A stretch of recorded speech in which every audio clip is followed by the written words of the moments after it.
దానికోసం మీకు దయచేసి సార్ నా బిడ్డ చిన్న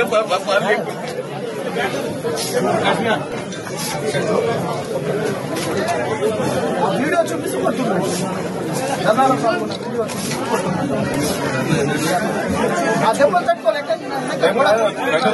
ఇగో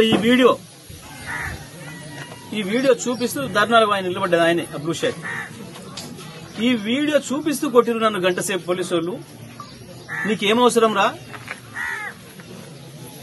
నీకు గుట్ట భూమి లేదు, నీకేమవసరం రా దీంతో నేను చెప్పేసి. ఆ పిల్లవాడు చెప్తున్నాడు, నేను యూరియా కొరకు పోయినా అని చెప్పలేదు.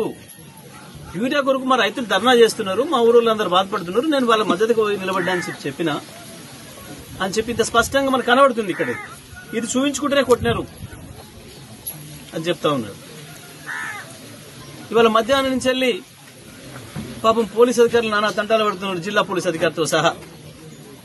ఇక్కడ మేము వస్తున్నాం, టీఆర్ఎస్ బృందం ఇక్కడికి వస్తుంది అనగానే మొత్తం సోషల్ మీడియాలో పెడుతున్నారు. అది ఏదో వాళ్ళు కొట్టుకున్న కేసు, అది యూరియా కేసు కాదు. అవును, ఒకవేళ కొట్టుకున్న కేసు అయితే మాత్రం ఈ రకంగా కొట్టాలనుందా పోలీసులు?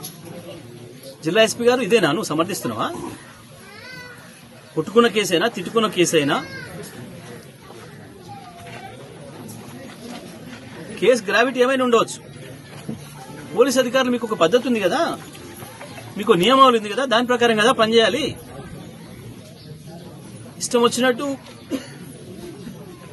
ఒక అమాయకుని పట్టుకుపోయి లోపడేసేసి గంటల తరబడి లాఠీలతో కొట్టి హింసించే అధికారం మీకు ఇక్కడిది. ఎట్లా సమర్థించుకుంటున్నావు? జిల్లా అధికారిగా, ఒక ఐపీఎస్ అధికారిగా ఎట్లా సమర్థించుకుంటారు? దేనికి పెడుతున్నారు? మధ్యాహ్నం నుంచి సోషల్ మీడియాలో మీ పోలీసులు పెడుతున్నారు జిల్లా అంతటా.